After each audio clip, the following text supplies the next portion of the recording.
طيب هقولك، الكلام ده لا وعظة ولا تنظير، دول كلمتين من قلب أخوك اللي ممكن يكونوا فاكرين إن الرجولة هي اللي بنشوفها في الأفلام أو اللي بنسمعها في القهاوي أو من صحاب السوق.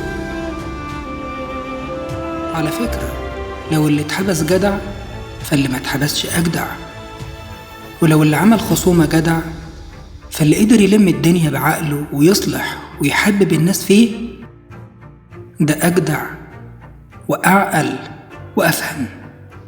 اللي بيتقاله سيادتك وحضرتك في الشارع مش أضعف من اللي بيتقاله يا زمالة ويا مطرشم، ده بالعكس، ده كسب احترامه وفرض على الناس احترامه بكلامه وسلوكه وشكله ونظافته. فاكر عموم الأشقية؟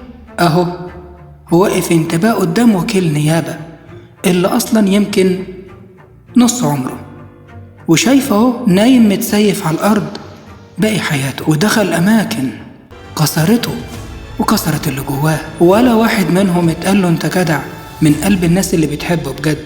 الرجولة مش حبس، الرجولة مش خناقات ومشاكل وحكايات بتتقال في الجوامع بعد الفجر ولا في المحاكم الصبح.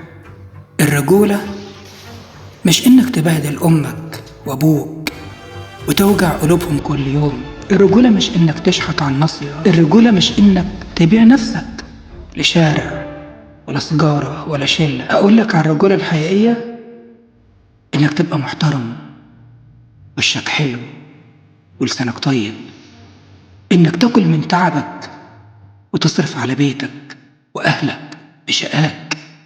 الرجولة انك تسيب سيرتك حلوة ورا ظهرك ويتقال عليك ده كان راجل بمعنى الكلمة. هقولك، الشارع مش هيعزك، ولو عزك هينساك، لكن اللي بيربي نفسه ويحافظ على أهله عارف الناس بتحفر اسمه في القلوب.